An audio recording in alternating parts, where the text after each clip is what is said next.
Michele, bonjour. Bonjour. On vous cueille juste à la sortie d'une pièce qui s'appelle Forêt de Talit.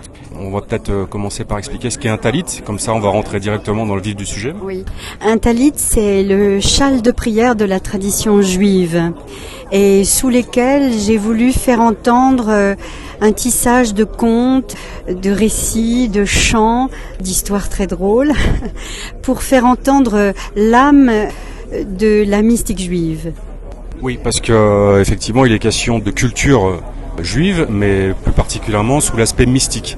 J'ai tenu à faire ce spectacle en hommage à Mordechai Buchman, un de mes amis intimes qui a fêté ses 95 ans le 1er juillet.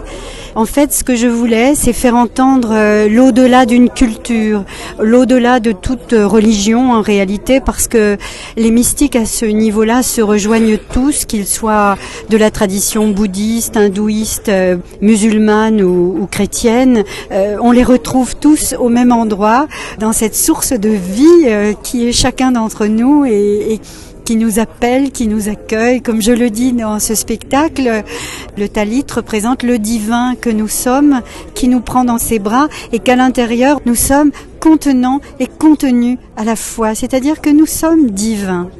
Et comment vous avez donc sélectionné les textes, les contes, et ensuite comment vous les avez mis bout à bout pour faire ce spectacle ? En fait, je ne chante que ce qui me chante, je ne parle que ce qui me parle. Je suis bouleversée par des textes et puis je les engrange comme ça. Par exemple, il y a un texte de Christian Bobin que j'avais déjà pris. C'était un texte de L'homme qui marche, où il parlait de Jésus-Christ quand il dit « il est juif par sa mère, juif par son père ». C'est ce livre magnifique qui s'appelle L'homme qui marche et qui m'a toujours bouleversée dans la formulation de qu'est-ce que c'est être juif. Et puis, il y a des textes de Paul Celan, il y a Benjamin Fontaine, il y a vraiment des textes qui me parlent profondément et en général des textes qui tissent une relation entre ce qu'on a de plus humain et finalement ce qu'on a de plus humain, c'est probablement ce qu'on a de plus divin, chacun d'entre nous. Bon, moi ça me pose pas de problème de dire que nous avons une part divine, même si c'est un gros mot pour beaucoup de gens.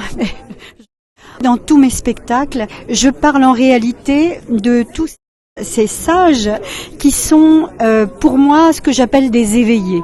Des éveillés qu'on retrouve dans la tradition hindoue et on a des éveillés comme le Baal Shem Tov, le Rabbi Nachman de Bratslav et je cite aussi le Baal Haorot, le maître des lumières et en réalité ces éveillés qu'ils soient Rumi ou Attar ou Khalaj dans la tradition soufie qui est aussi une tradition mystique, eh bien ces éveillés-là parlent de la même chose. Il y a quelque chose que vous dites tout le temps, c'est un jour de plus. Un jour de plus, quelle grâce!